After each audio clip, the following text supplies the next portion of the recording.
ইরানে যুক্তরাষ্ট্র ও ইসরায়েলের অব্যাহত হামলায় উত্তাল মধ্যপ্রাচ্য। ইরানকে প্রস্তর যুগে পাঠানো হবে ট্রাম্পের এমন হুমকির পর শক্ত প্রতিরোধের হুঁশিয়ারি দিয়েছে তেহরান। সংঘাতে সরাসরি জড়িয়ে ইসরায়েলে ক্ষেপণাস্ত্র ছড়েছে ইয়েমেনের হুথিরাও।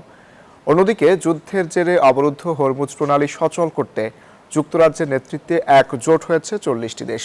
আজ জাতিসংঘ নিরাপত্তা পরিষদে উঠেছে হরমুজে চলাচল সুরক্ষিত করার প্রস্তাব।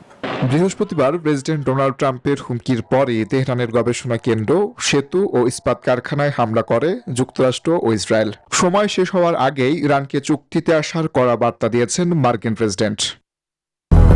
200-র বেশি সার্ভিস ও ফিচারে লেনদেনের সব বিকাশ অ্যাপে সম্ভব।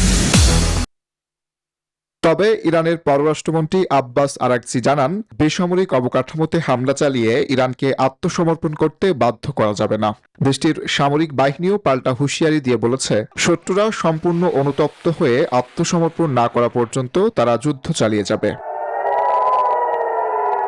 এর মাঝেই ইরান ও হিজবুল্লাহর সাথে সমন্বয় করে ইসরায়েলে ব্যালিস্টিক ক্ষেপণাস্ত্র ছোড়ার দাবি করেছে ইয়েমেনের হুথি বিদ্রোহীরা।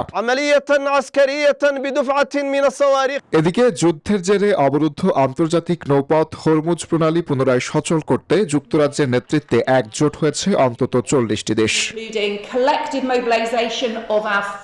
সংকট নিরসনে আবারও পক্ষগুলোকে অবিলম্বে সংঘাত থামানোর আহ্বান জানিয়েছেন জাতিসংঘ মহাসচিব অ্যান্টনিও গুতেরেস। এছাড়া হরমুজ প্রণালীতে বাণিজ্যিক জাহাজ চলাচল সুরক্ষিত করতে জাতিসংঘ নিরাপত্তা পরিষদে শুক্রবার একটি প্রস্তাবের ওপর ভোটাভুটি হওয়ার কথা রয়েছে। তবে এতে সামরিক শক্তি ব্যবহারের যে কোনো অনুমোদনের বিরোধিতা করেছে চীন। Desk report, news 24।